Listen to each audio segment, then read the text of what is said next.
Welcome back to the channel. It's your boy Mickey Fenty, aka Mickey Made It. If you're new to this channel, you know what to do to this channel. Subscribe right now. Okay, this one I'm gonna need you guys' help on this one because she said she dated the worst rapper of all times, and she didn't leave any names. So I'm gonna need you guys to leave the name who you think, what rapper you think this is in the comment section. That's gonna be crazy. I know y'all gonna leave all sorts of names. But some people think they had it figured out. So I want to see if you guys can figure this whole thing out for me and help me out here. Who you think this rapper is that's, just been the worst? And she also said that the rapper tried to diddy her. So yeah, we're going to get into a crazy one right now. So, all right, let's jump right in and see what's going on. Make sure you guys hit the notification bell so you know when I'm dropping these story times. And I love you guys. And thank you for the support. Let's get it. Story time about how I dated arguably the worst rapper in the industry. So this was years and years ago. It was 420 weekend, and as you know, Okay. that is a big deal in Colorado because we are one of the first places to legalize, and so it was a big weekend. And during that weekend, celebrities come in to perform downtown, and our club always had like celebrity hosting. So there were a few hip hop rap artists that were performing downtown, and we were hosting one of them. Hint, it's not the Okay. person we were hosting, but we'll get there. Just gave us a So hint. me and my friends, we were at the like outdoor, I don't know, Civic Center, wherever it is, downtown 420 event, and we were doing our little backstage shoddy like stuff that we used to do back then, like being on the stage when the performers were performing. You know, very hot girl of us. So we watched the guys perform, and then we had to go back to work and get ready for our shift, which was typical. My friends were like bartending. Some of them were doing, what was it? Some of them were doing bottle service. Sorry, guys, mom brain. Some of them were doing bottle service, and I was the only go-go dancer at this club, so I was getting ready to do that.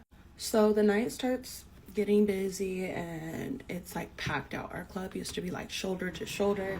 People still danced at this time, and yeah, it was a good night. And then the person who was hosting showed up, and Okay. the norm, it was fun, it was packed out.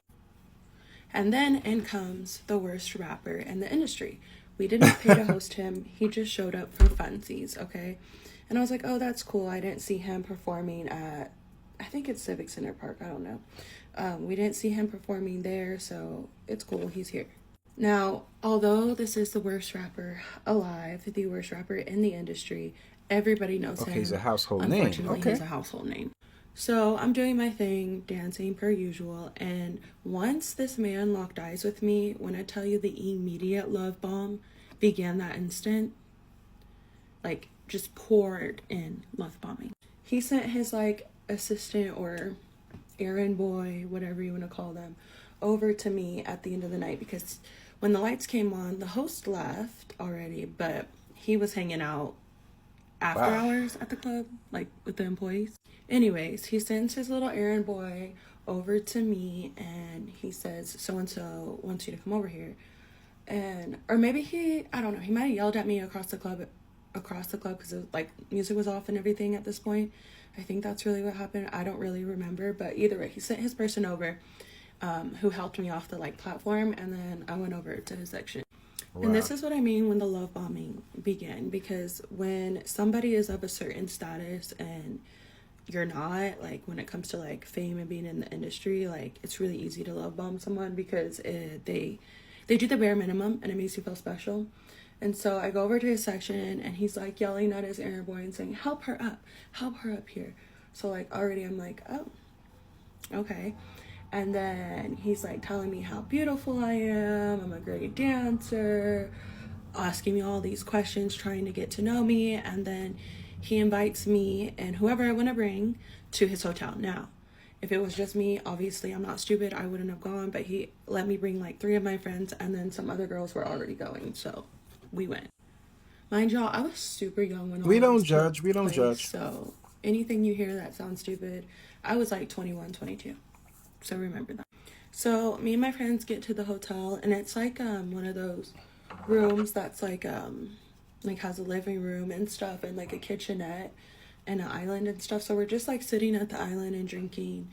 And he's like, "Oh, I'm gonna order food." Like, it was really fun. We had music. It was like just pretty chill.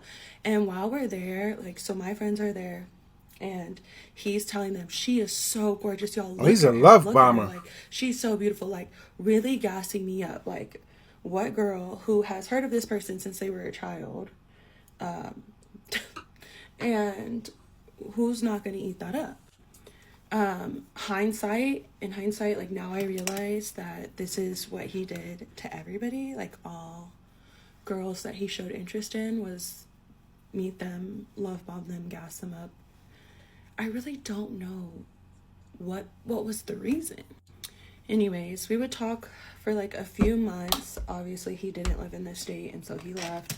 And we would text and stuff, and then he started like commenting on things that were like my post on Instagram, and not my stories, like full blown commenting on my post. And then weirdos from high school would be like, "Oh my god, you have his attention," and blah blah blah, which was weird and annoying.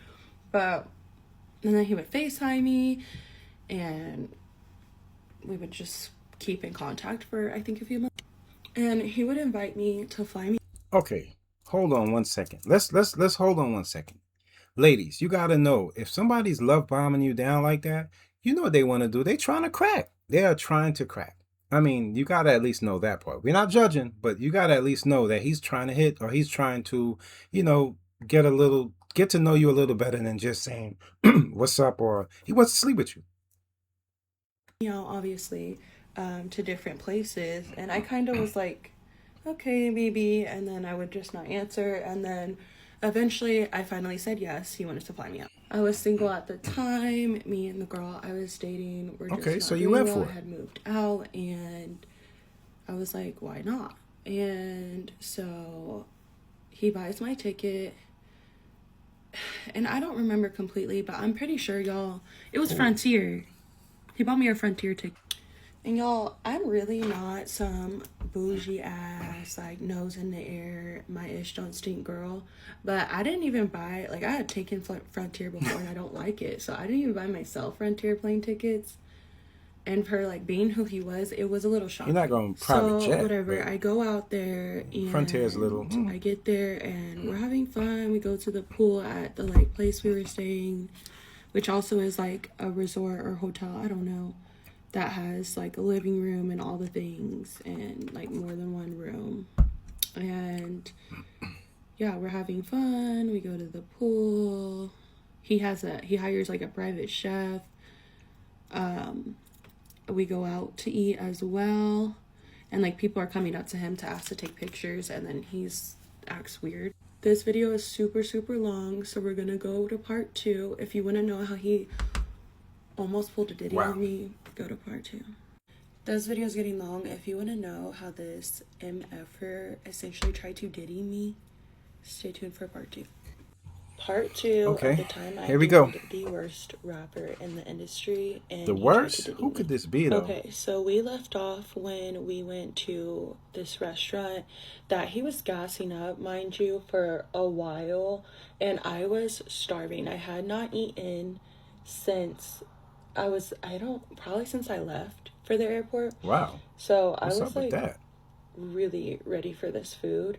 And our food gets to the table. People are looking at us and starting to come up and ask for pictures. And before I even take a bite of my food, he tells us we're leaving. Which, as a girl who is super sensitive to becoming hangry, that was super annoying. But I was like, whatever, like, I'm on his time right now, so guess we'll eat when we get back to the hotel. And I guess that's You want what to we take that ended up food to doing. go? So we're at the hotel and we're eating, watching TV, chilling, and this is when he starts to ask me some interesting questions. But at the time, I just took it as like he's just trying to get to know me. I guess these are normal questions. So again, hindsight, as I look back, I can see that this was clearly him trying to test my temperature on what kind of girl I am and what he is about to do with me. And so he asked me, for the sake of TikTok, I'm going to call this snow, if I partake in snowboarding. And I immediately say no because, like, not for nothing to anyone who does do things like that. I just have never been that person. I really don't like to lose my inhibitions. I am a control freak. And his response to that was like, yeah, no, me neither. I don't do that. Like, I don't play with that stuff. It was very much a convincing. Okay, so when somebody, I guess I kind of understand what she's saying when she's saying snowboarding, but when you hear somebody ask if you do that, that means they do it and they want to see if they can get you to do it too.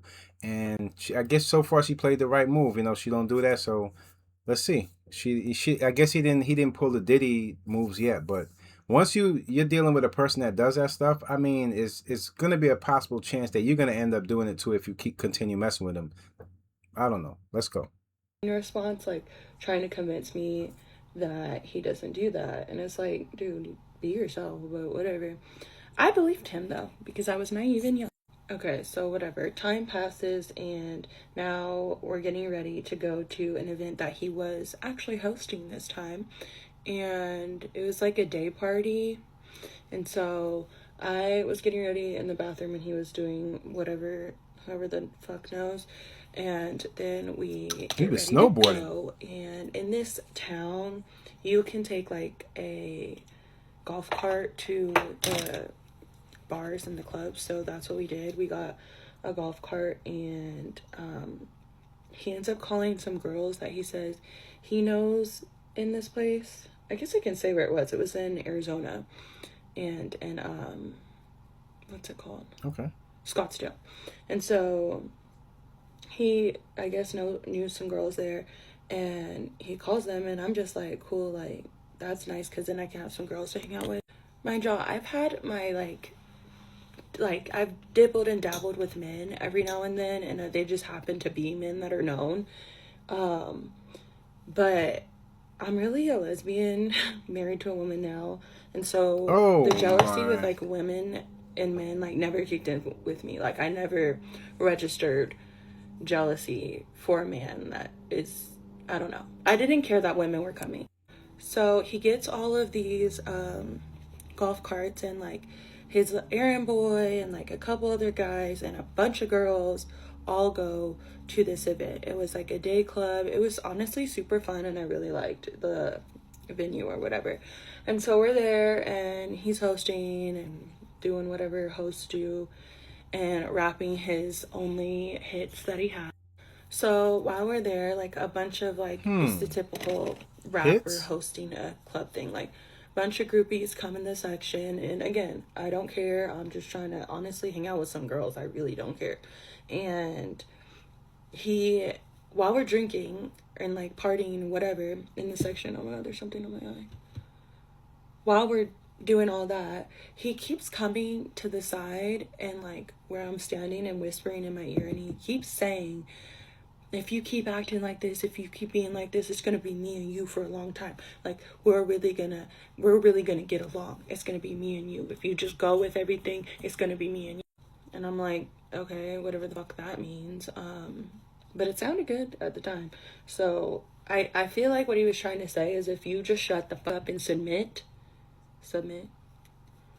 then we can date. I don't know, whatever.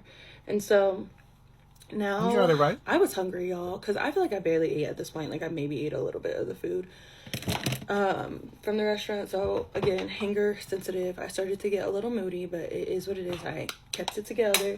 And now he's like, oh, we're going to go back to the hotel and, like, get ready again. And then we're going to go to a nightclub. So in my head, I'm like, cool, I can go back, go in the bathroom, freshen up, do what I got to do, and then get ready to go out at night. Bro, I didn't expect that when we went back to the hotel, when I say 30 women, 30 women were with us coming back. And I'm like, okay, like, I want to get ready, but whatever. I didn't say anything again.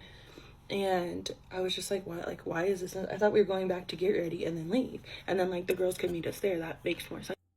And mind y'all, I am a person who, I get overstimulated if there's a lot of people in a small space.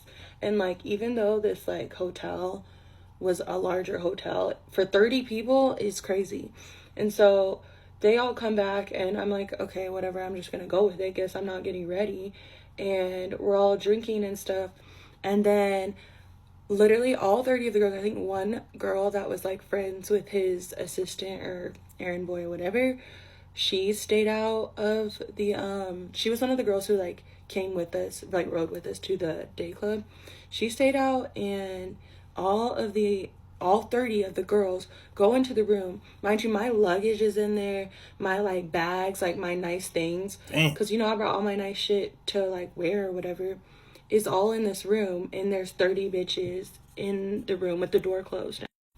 And mind you, it's very clear. I can hear everything that's going on in there. And they are, how do I say this? Snowboarding off of each other. They're talking about snowboarding off of each other. And I'm getting pissed because my shit is in there and I have had people steal from me. And so they're in there, and remember, he told me he didn't do that, which, you know, whatever, everyone fucking does that now. And they're in there snowboarding off of each other. And then I hear the shower turn on. So at this point, I'm hungry and I'm irritated, and you're not like being a good host. You invited me out here. I don't know anybody but you, and I'm just pissed. Oh, and backtrack, I forgot to say, there was one girl that he like was a magnet to, the same thing he did when he was in Denver, like saying she's so beautiful, blah blah blah, when we were in the kitchen before they went into the room. And he did that, and I literally witnessed him doing and saying the exact same things to her that he did to me. And so also the girls that were like there were not very like inviting and friendly. Like they weren't trying to like make new friends, which was whatever. I didn't really care. I was talking to another girl, so I had somebody. Anyways, so I'm just sitting irritated on the patio, and his assistant is like, are you good? And I was like, honestly, no, like, I need you to get me another hotel room, and I need you to adjust my flight. I'm gonna leave tomorrow because this isn't. And the assistant's trying to convince me to stay. I'm like, I really don't give a fuck. I started getting an attitude at this point. I'm like, you need to like figure it out. I'm trying to leave. Y'all are gonna hate me, but this is when all hell is about to break loose. So I can't finish this in a minute and 30 seconds. There's gonna be a part 3. I'm filming part 3 back to back, so y'all don't have to wait as long. So, part 3 of the time I dated the worst rapper in the industry. Okay, so where did we leave off? Oh, all hell's about to break loose. Okay, so they're in there, and at this point, I'm hearing more things. They are having a whole group meeting. A group meeting with snowboarding included. I'm sorry that I have to be so, like, I don't know, quiet, hush hush about the things I'm saying, because just don't play with certain things. So y'all are gonna have to just pick up what I'm putting down. They're having a group meeting in the room, and I just hear a lot going on. And so at this point, I'm really getting pissed, and the assistant goes in there and gets. This man comes out, and if you guys know, snowboarding can make people really angry, but also this person is known to have a bad temper, especially with women. And he comes out and he starts berating me and yelling and screaming in my face. He's calling me all kinds of things and saying, like, why are you being lame? Why are you trying to leave? You should be in there too. You're supposed to be in there too. I'm like, you are out of your mind if you thought you flew me out to have group meetings and snowboard when I clearly told you I didn't do that. And I feel like you should have picked up on the fact that I'm not that kind of girl. And then y'all, he told me to get my shit and get out. Get out. Didn't offer to get me another hotel. He said, get your shit and get out. Also, this is like in front of other people and his. And at this point, I'm getting my shit and whatever, and he's yelling at me on the way out. Okay, one thing before we go ahead. What she didn't, when if you have a person that's snowboarding, of course they're gonna be out of their mind after they finish snowboarding. They're gonna be saying and doing whatever. You know, if you want to be around that type of stuff, then you'll stay. And if you don't want to be around that stuff, you'll leave. You don't want to party with somebody that parties different than the way you party. You understand what I'm saying? So let's see what's going on. And y'all make sure y'all tell me who y'all think. What rapper y'all think this really is? As I'm getting my shit. And I'm not even gonna lie, my eyes started watering because I'm so angry. And I just feel so out of control and like stupid that I put myself in this position. Really, I felt really stupid more than anything. And then I had to figure out my own shit. I had to get my own room, and I had to get an Uber because I was no way staying in the same building as him to rent it. And to make matters worse, my phone was also dying, so I'm like charging my phone, trying to get an Uber, trying to figure out where I'm gonna stay. And as I'm doing that in the hotel lobby, the elevator opens and him and all the girls walk out and walk right by me, like humiliating. I tell his assistant they need to at least get me a hotel. They need to at least get me adjust my plane ticket, or I'm blasting this on the internet. And so I ended up getting my hotel. I got my plane ticket for the next morning. He did at least do that. And yeah, I went home. The story doesn't end here. So then I feel like it's like a couple months, maybe like 2 months later, his assistant messages me and is like, I just want to message you because this is like really off. Like, this feels really off on my heart, but I just want to apologize for everything you went through. Like, I've been thinking about that, blah, blah. And to me, I just like left him on red because I felt like he was probably just trying to talk to me. But he apologized for everything that happened because he knew it was wrong. And then someone else hit me up. So then the MFer, the worst rapper in the industry, messages me. Mind you, I didn't hear anything from him since all of this occurred. And he was like, I'm so sorry. You deserve to be treated so much better. I should have never did that to you. Like, he could have apologized right after this happened. He could have handled this different. And he's like, you're so different than any other girl I've ever like dealt with. Like, please let me make this up to you. Let me fly you out. And I'm like, you must have lost your mind if you think I'm ever going anywhere with you again. And I let him know, and I gave him a piece of my mind. To which he replied, I'm sorry, I'm sorry, I'm sorry again. And I left him on red. So for any younger girls out there who may have watched this, don't let these motherfuckers play in your face. Just because they have status and they are who they are, you also are who you are. And remember that. And don't deal with anything like this, okay? We're better than that. Also, be careful getting flued out, whatever. I would recommend bringing a friend and saying, if you're not going to get my friend a plane ticket, I'm not going. Like, always have somebody who has your best interest in heart, in mind, whatever, who has your best interest with you if you ever you decide to get flown out. Facts, big facts. Okay. Not only do I want you guys to kind of give who do y'all think this rapper is, and all this snowboarding in the industry. This is the reason why a lot of these rappers, you see them like for a few years and then all of a sudden they disappear because due to too much all this snowboarding and stuff, their health takes a hit, or even their personality takes a hit, because it seems like every time this person was snowboarding they became more aggressive. And this can happen, and like she said, if you're gonna get flown out or flew out by a celebrity, make sure you have a friend that they can fly out to. And if they're gonna put you on a flight that's from, I don't know what's the name of that airline, but if you're gonna put you on an airline that's kind of cheap, you already know how the whole situation is gonna go. They're just trying to get you out there to see how far they can take it with you. And if they can't take it any further, then they're gonna treat you like, you know, like crap, like how they treated her. So you guys let me know how you feel on this one. Till next time, it's your boy Mickey Fenty, aka Mickey Made It. If you're new to this channel, you know what to do to this channel. Subscribe right now.